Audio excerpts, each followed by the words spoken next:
परासार का वह पुराना घर अब किसी शोकग्रस्त स्मारक की तरह प्रतीत होता है, जहां न कोई हंसी गूंजती है, न बच्चों की किलकारियां और न ही रिश्तों की गर्माहट महसूस होती है।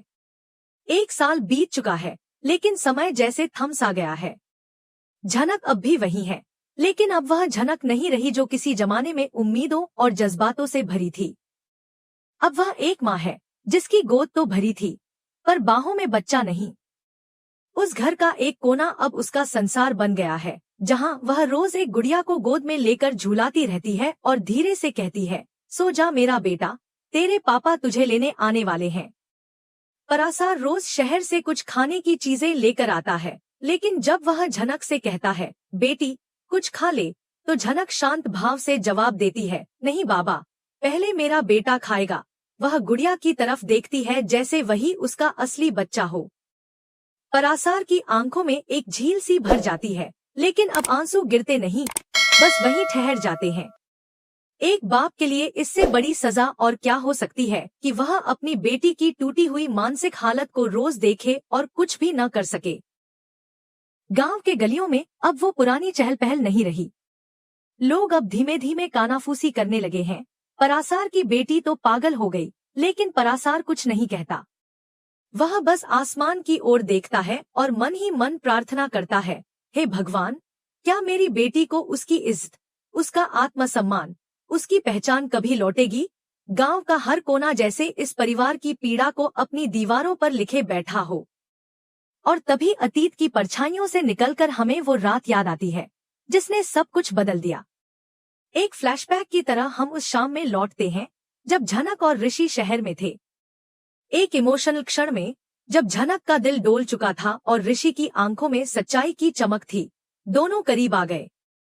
उस रात ने झनक को मां बना दिया, लेकिन खुशी की वो एक रात ही शायद उसकी सबसे बड़ी सजा बन गई। मून और अर्शी को जैसे ही यह बात पता चली, उन्होंने मिलकर एक भयावह साजिश रची। मून ने अर्शी के साथ मिलकर झनक का एक्सीडेंट प्लान किया और यह साजिश इतनी गंभीर थी कि झनक की स्मृति डगमगाने लगी।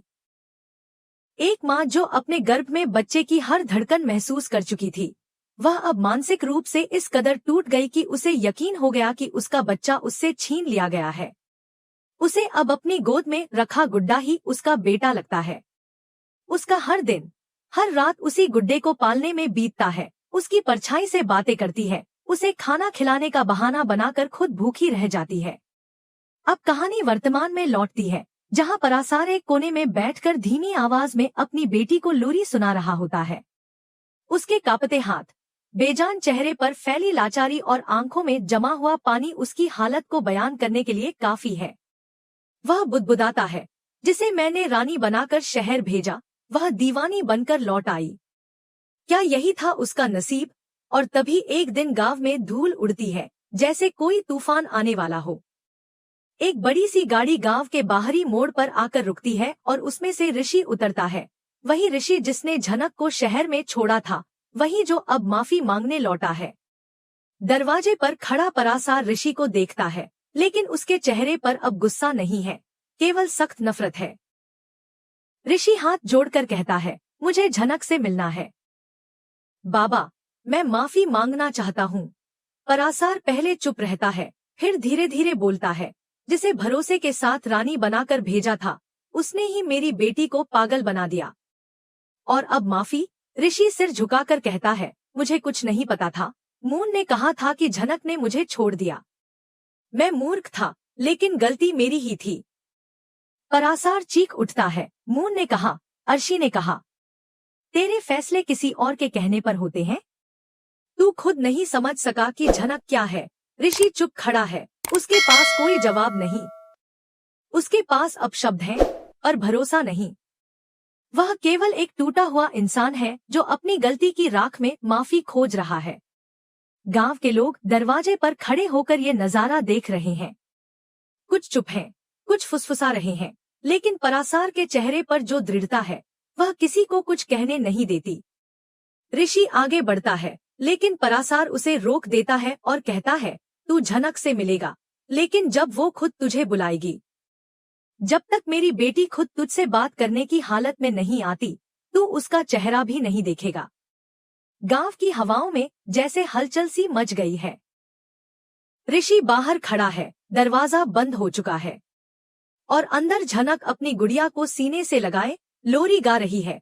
तेरे पापा तुझे लेने आएंगे बेटा, सो जा। कहानी अब एक मोड़ पर आ गई है जहां माफी और इंसाफ की टक्कर है। एक पिता की जिद, एक बेटी की टूटी पहचान और एक प्रेमी की पश्चाताप की राह। यह सब मिलकर उस अगले अध्याय की तैयारी कर रहे हैं जो आने वाले वक्त में झनक की दुनिया को फिर से बना सकता है या पूरी तरह तोड़ सकता है। गांव की गलियों में जैसे ही हलचल मचती है, ऋषि परासार के दरवाजे पर खड़ा होता है, अपनी आंखों में पश्चाताप का समुंदर और होठों पर माफी के शब्द लिए। लेकिन वह कुछ कहता उससे पहले ही अंदर से एक मासूम सी आवाज आती है, बाबा, मेरे बेटे को देखा क्या? दरवाजे की चौखट से झनक बाहर आती है। उसकी गोद में वही पुराना गुड्डा है जिसे वह अपने बेटे की तरह पाल रही है। उसकी आंखों में न पहचान है, न दर्द, बस एक अजीब सी मासूमियत है। ऋषि को देखकर वह मुस्कुरा उठती है और कहती है, देखो बेटा, तुम्हारे पापा आ गए। उसकी मुस्कान में सच्चाई थी, लेकिन उस सच्चाई ने ऋषि का दिल तोड़ दिया। ऋषि की आंखों में आंसू भर आते हैं। वह कांपते स्वर में कहता है, मैंने तुझे इस हालत में कैसे छोड़ दिया झनक? मैं वापस आया हूँ सब कुछ ठीक करने। लेकिन उसकी यह भावनात्मक स्वीकारोक्ति अधूरी ही रह जाती है, क्योंकि तभी एक और तूफान वहां आ पहुंचता है। मून। गांव की धूल उड़ती है और मून तेजी से वहां पहुंचती है, आंखों में सवाल, होठों पर दावा लिए। ऋषि, तुम यहाँ क्या कर रहे हो? वह आगे बढ़ती है और पूरी अधिकार के साथ कहती है, तुम्हारे प्यार में गलती हो सकती है, लेकिन मैं तुम्हारी पत्नी हूँ और मैं तुम्हें माफ करती हूँ। परासार का धैर्य अब जवाब देने लगता है। वह गुस्से से भड़क उठता है और गरजते हुए कहता है, माफ? तू तो मेरी बेटी की कातिल है। तू इसे वापस ले जाने आई है। किस हक से? मून बेशर्मी से जवाब देती है, मैं अपने पति को लेने आई हूँ और झनक पागल है।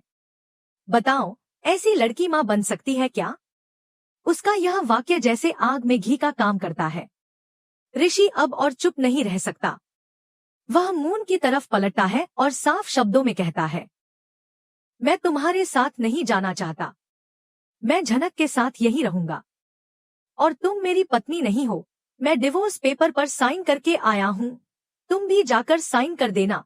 मून हक्की बक्की रह जाती है, लेकिन इससे पहले कि वह कुछ और कहे, ऋषि उसकी तरफ देखता है और आंखों में आग लेकर कहता है, जिस प्यार में झूठ हो, साजिश हो और स्वार्थ हो, वह प्यार नहीं होता, वह एक धोखा होता है। मून की आंखों में अब आंसू नहीं, बल्कि तिलमिलाहट है। वह ऋषि की बातों को नजरअंदाज करते हुए कहती है, अगर तुम गए तो मैं सब एक्सपोज कर दूंगी। मीडिया से लेकर सोशल मीडिया तक सब जगह बताऊंगी कि तुमने अपनी पत्नी को छोड़ा एक पागल लड़की के लिए। लेकिन अब ऋषि के चेहरे पर डर नहीं था।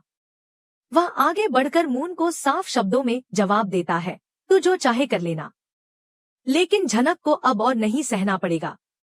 उधर झनक यह सब देख रही थी, बिल्कुल चुप, जैसे कोई फिल्म चल रही हो उसके सामने, लेकिन उसकी आंखों में अब आंसू नहीं थे। दर्द तो था, लेकिन वह अब बहता नहीं था, जम गया था। परासार उसकी ओर देखता है और धीमे स्वर में कहता है, अब मुझे एक फैसला लेना होगा अपनी बेटी के लिए, और ये फैसला सिर्फ घर तक नहीं, गांव की पंचायत तक जाएगा। इधर ऋषि की बात सुनते ही परासार मून की तरफ घूरते हुए कहता है, जिसने मेरी बेटी को मानसिक रूप से तोड़ा, उसे अब जवाब देना होगा।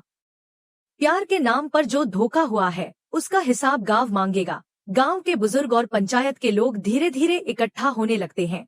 लोग आपस में फुसफुसा रहे हैं, अब तो फैसला होगा।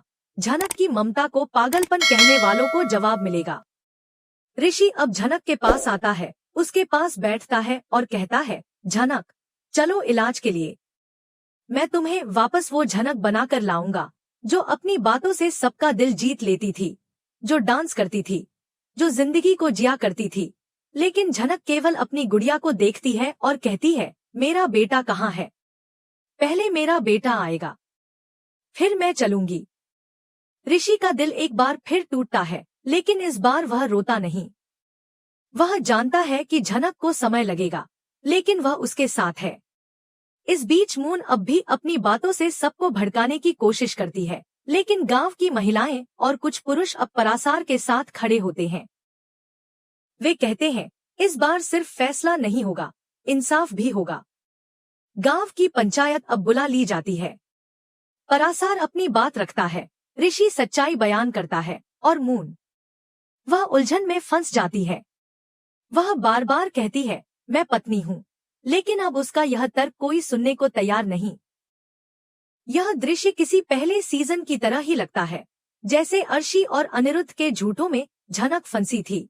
अब वैसा ही तांडव फिर से खड़ा हो रहा है, लेकिन इस बार फर्क यह है कि झनक अब खुद को पिटने नहीं देगी। वह कुछ नहीं कहती, लेकिन उसकी चुप्पी इस बार बहुत कुछ कह रही है।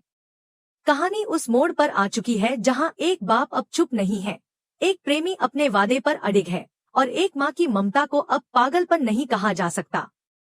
अब फैसला होगा उस प्यार का जिसने झूठ और साजिश की चादर ओढ़ी थी। गांव की पंचायत अब ठोस कदम उठाने वाली है। माफी, धोखा, ममता और न्याय के बीच एक टकराव शुरू हो चुका है। अगले एपिसोड में क्या झनक इलाज के लिए तैयार होगी? क्या ऋषि गांव वालों को मना पाएगा? और क्या मून वाकई दुनिया के सामने सब कुछ उजागर कर देगी, या खुद उसके राज खुल जाएंगे? यह सब जानने के लिए जुड़िए अगले भाग में, जहां झनक की चुप्पी टूटेगी और एक नई जंग की शुरुआत होगी।